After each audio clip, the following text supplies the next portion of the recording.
que você tem de bastidores desse encontro e essa guerra de narrativas aí, Trump e o aperto de mão ao Lula, ele deixou o Bolsonaro de lado, o que aconteceu? Acabou o amor?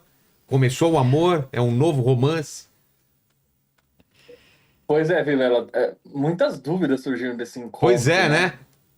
Porque, ao mesmo tempo em que claramente você vê a mudança de tom do presidente Trump, e até é engraçado, se você pegar a fala do Trump 30 dias antes, literalmente isso, 30 dias antes, ele falava: o Brasil está indo muito mal, o governo brasileiro é extremista de esquerda. E É. aí, e aí ele falou do lado do Lula: não, o Brasil está indo muito bem. Então, Sim. Fica ele se difícil tirar a auto. conclusão. Foi uma autocontradição ali. Foi muito interessante ver a postura do Rubio e do Scott Bessent ali também, né? O secretário de Tesouro e o secretário de Estado dos Estados Unidos. Ali, eles não responderam, eles não falaram em momento algum, só ficaram observando ali. Eu tive a impressão que talvez tenha sido um jogo ali um pouco Trump é o good cop e, Ah, e eles os bad cops ali. tira Mas bom e tira fato mal, é tira bom e tira mal, né? Um vem, afaga e o outro vem e passa uma rasteira, né? Mas aconteceu uma coisa interessante agora há pouco no Senado americano, que o Senado americano aprovou uma resolução que acabava com a emergência decretada pelo Trump para impor tarifas ao Brasil. Só que esse texto tem que ir para a Câmara, e lá na Câmara o partido do Trump tem como bloquear. Mas aconteceu isso, inclusive, com votos de 5 republicanos que votaram para cair as tarifas do próprio Trump. Olha que coisa engraçada. E isso mostra mesmo que está tendo impacto lá essas tarifas, né? Então eu acho que isso é uma pista muito boa do porquê teve essa mudança tão grande aí do presidente Trump sobre o Brasil, né? Eu acho que ir por esse caminho aí é a melhor possibilidade de a gente entender o que aconteceu. Mas realmente, assim, foi bem curioso todo esse processo, né? Pois é. Ô, Sam, primeiramente, prazer. Ricardo Marcílio aqui.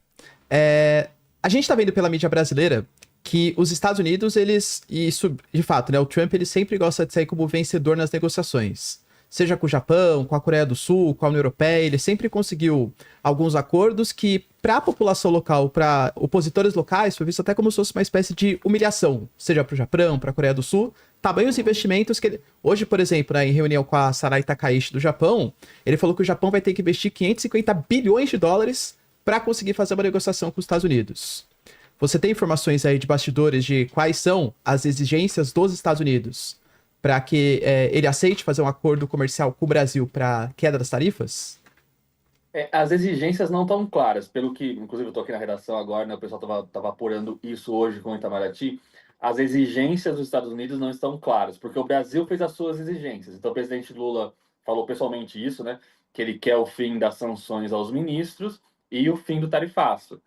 A impressão que o Itamaraty tem, isso é notícia de hoje, é que o tarifaço os Estados Unidos estão dispostos a negociar, e aí aquela negociação que é realmente mais técnica e tal, o que a gente pode tirar aqui, como os Estados Unidos pode sair vencedor dessa história de alguma forma, porém, então, o que eu estou falando aqui é sobre reciprocidade. Então, talvez o Brasil reduzir tarifas que existem, tá? O Brasil tarifa os produtos norte-americanos também. Então, aqueles 10% que o Trump anunciou primeiramente ali ao Brasil, não era uma coisa tão despropositada quanto esses 50% que vieram depois. Os 10% ali estava meio que até justo. Não tão justo porque existe um superávit.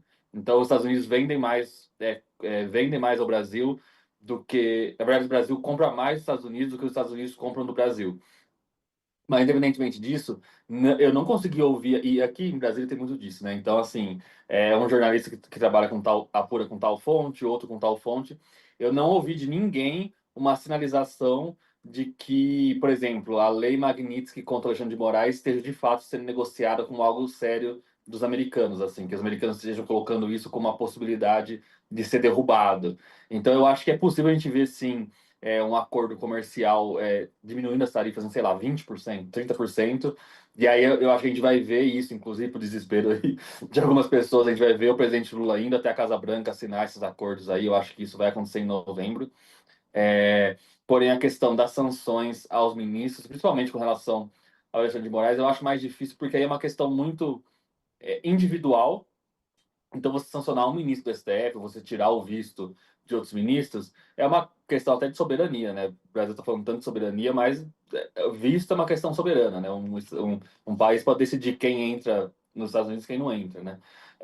Mas a questão das tarifas, como está machucando os americanos, de fato, ali, o café subiu muito, outros produtos também. Então, essa negociação, acho que é muito mais no sentido assim, olha, vamos tirar as tarifas aqui, mas vamos fazer de um jeito que pareça que o presidente Trump venceu isso aí. O presidente Trump colocou as tarifas, o Brasil veio negociar, e agora a gente conseguiu aí um meio termo bom para os dois.